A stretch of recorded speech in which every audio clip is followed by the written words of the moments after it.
দেখেন আমাদের দেশে বর্তমানে চট্টগ্রাম বিভাগে, চিটাগাং বিভাগে বিভিন্ন উপজেলায় আসলে বন্যা হচ্ছে, কিন্তু আসলে এটা এখন সোশ্যাল মিডিয়াতে ট্রেন্ডিং এ যাচ্ছে না, কিংবা হঠাৎ দুই একটা নিউজ হলো হচ্ছে, তাছাড়া হচ্ছে না। কারণ কি জানেন, এখন বিশ্বকাপ খেলার উন্মাদনায় ব্যস্ত জাতি।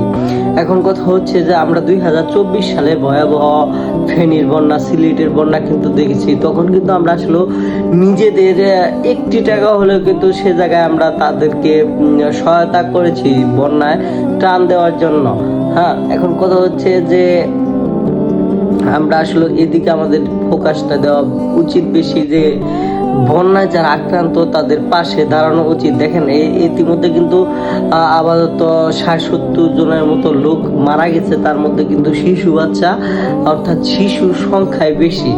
অর্থাৎ দেখেন তাদের বাড়ি ঘর একবারে তলিয়ে গিয়েছে পানির নিচে। একবারে আপনার টিনের যে চালা আছে, সে টিনের চালার উপরে তারা বসে আছে, যে কেউ যদি সাহায্য সহযোগিতা করে, কিংবা শুকনো খাবার দেয়, কিংবা পানি বিশুদ্ধকরণ ট্যাবলেট দেয়। আসলে আমরা যদি সে নিজের ইচ্ছায় সেই জায়গায় যেতে না পারি, তারপরেও আমরা চেষ্টা করব যে কোনো সংস্থার মাধ্যমে কিংবা কোনো ফাউন্ডেশনের মাধ্যমে যাতে আপনার 5টা টাকা হলে যাতে তাদের সাহায্য সহযোগিতার কাজে আসে।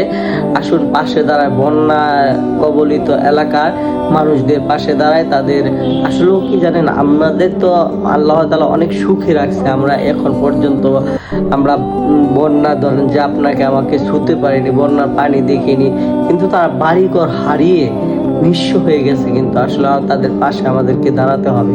আসুন আমরা একটি টাকা হলে বন্যার্থীদের জন্য সাহায্য সহযোগিতা করি, যে কোনো একটা ফাউন্ডেশন কিংবা সোসাইটির মাধ্যমে।